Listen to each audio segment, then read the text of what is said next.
Every device on a network carries two different addresses at the same time. That is the sentence to start from, because the single commonest error in this topic is treating them as alternatives, writing that a device uses a MAC address instead of an IP address, or asking which one a computer has. It has both, always, and they do different jobs. The MAC address identifies the physical device. It is built into the hardware and normally never changes. The IP address identifies where that device currently sits on a network. It is assigned by the network and it changes when the device moves to a different one. The analogy on the page is worth keeping. Your MAC address is like a passport number, identifying you permanently wherever you go.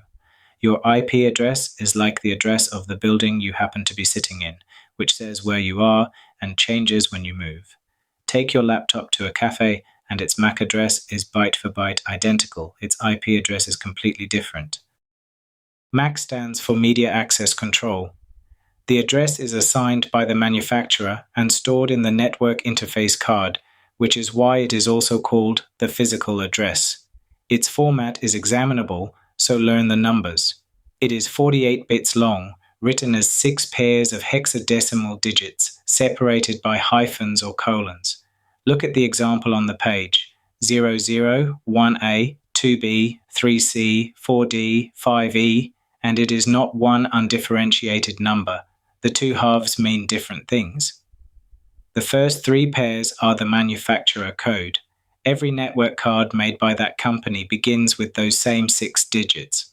The last 3 pairs are the serial number of that individual device, assigned by the manufacturer. Put those together and no 2 network cards in the world share an address. The first half says who made it, the second says which one it is.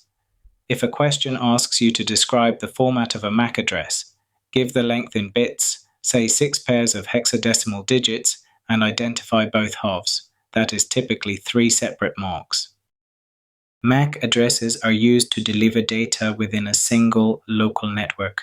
This connects directly to the previous lesson. A switch reads the destination MAC address on each frame and sends it only to that one device, rather than to everything on the network as a hub would. That is why the switch needs MAC addresses at all. One honest caveat, since the syllabus calls MAC addresses permanent. They are fixed in hardware and do not change as a device moves between networks, which is what permanent means here. But software can make a device report a different one, which is called MAC spoofing, and it is one reason a MAC address is not treated as proof of identity on its own. IP stands for Internet Protocol. An IP address identifies a device's location on a network so that data can be routed to it, and routed is the operative word because routers use IP addresses, not MAC addresses, to move packets between networks. IPv4 is 32 bits long, written as 4 binary numbers between 0 and 255, separated by full stops. 192.168.1.10 is the example on the page. Each of those 4 numbers is 1 byte, which is exactly why the maximum is 255. 8 bits gives you 0 to 255. A fact from topic 1.1 turning up again. 32 bits in total gives 2 to the power of 32 addresses, which is about 4.3 billion. That sounded limitless in the 1980s. It is nowhere near enough now that a single household might have 15 connected devices, and that shortage is the entire reason the next version exists. IPv6 is 128 bits long, written as 8 groups of 4 hexadecimal digits, separated by colons. Note both changes. It is 4 times longer, and it switches from denary with full stops to hexadecimal with colons. Hexadecimal is used for the same reason it is used everywhere else in this course. It expresses a large number of bits compactly, 4 bits per character. 128 bits gives 2 to the power of 128 addresses, a number so large that running out is not a practical concern. There is one shorthand worth recognizing. Consecutive groups of zeros can be replaced by a double colon, so an address with 2 zero groups in the middle can be written with a double colon in their place. If a question asks why IPv6 was introduced, the answer is that IPv4's 4.3 billion addresses have been exhausted, and say the number because the number is often the mark. Now, two independent questions about any IP address and keeping them apart is what this section is really testing. The first is public or private. A public address is unique across the whole internet, assigned by your internet service provider and reachable from anywhere on the internet. A private address is unique only within its own local network, assigned by the router, and reachable only from inside that network.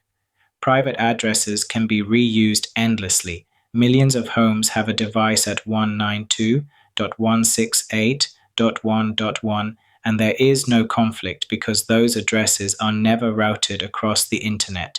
A typical home has one public address belonging to the router and gives every device inside a private one.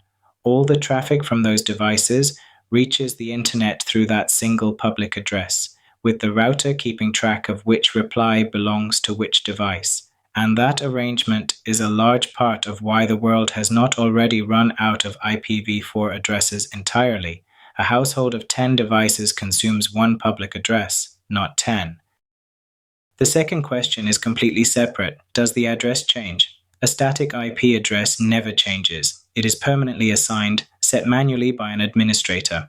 A dynamic address may be different each time the device connects, issued automatically from a pool by a DHCP server. DHCP stands for Dynamic Host Configuration Protocol, and it is what lets a device join a network and be given a working address with nobody typing anything in.